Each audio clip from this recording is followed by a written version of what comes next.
What's up guys, welcome to another video, and in this video I want to talk about who blew the horn. This is going to be a discussion type of video as well as a little theorizing here and there, but basically what sparked this is that I saw an old tweet by Cory Barlog saying that we will find out who blew the horn in another story. So I think that the next game we will find out who actually blew the horn.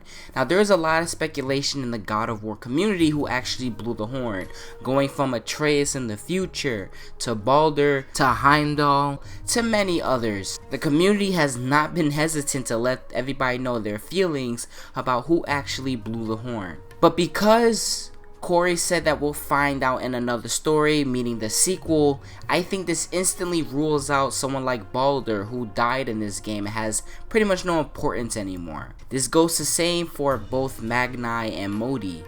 I believe both of them didn't blow the horn either, if we're gonna find out who did it in the next game. So this leads me to believe that it's a brand new character altogether.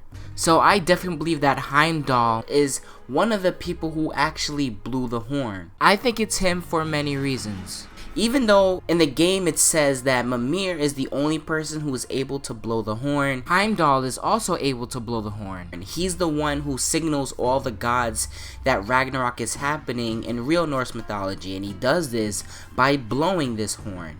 He also has the ability to see the future, since he is part giant.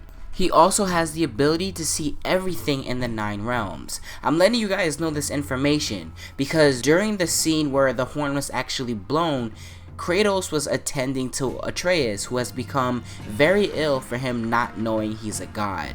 I believe this is a central role of why Heimdall decided to come to Midgard and actually blow the horn. I also think it's him because if he can truly see the future, he would probably know that this is actually the moment where Kratos finally tells Atreus he's the god, that Ragnarok is actually going to happen. Probably this is more of a clue that Atreus will eventually cause Ragnarok, him being Loki and all.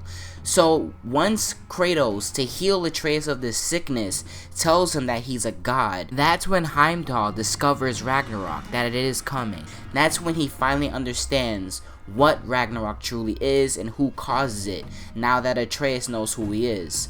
So before Kratos can actually tell Atreus, Heimdall goes down and actually blows the horn. Since in real Norse mythology, this is how he lets the gods know that Ragnarok is going to happen. Perhaps this is the moment when Thor himself realizes he must come down and deal with Kratos himself, which is why we probably see him eventually come at the end of the game.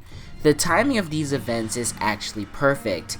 Heimdall, being the guardian of the Bifrost, is probably watching Kratos and Atreus the entire time, because they've been using it constantly. Him seeing Atreus is getting sick and knowing why he's sick, because he's not a god. And the only way for Kratos to actually heal him is to let Atreus know who he really is. So as they travel down to Freya, takes this opportunity to go down to Midgard and blow the horn, because he sees that this is the moment in time when Atreus learns that he's a god, that Ragnarok is already on its path, because Atreus is the one who will cause Ragnarok. And I think that's why we see Thor arrive at the end of the game. I don't think Thor arrives because he wants to avenge Magni and Modi, because we see the way he treats his sons, as he left one of them bloodied and bruised because of his failure. I think that Thor is going to be there for a higher purpose, to stop Ragnarok himself. But anyways, that's going to be the end of this theory. What did you guys think of this theory? Let me know any mistakes I have. You guys are sure to let me know, as you always do.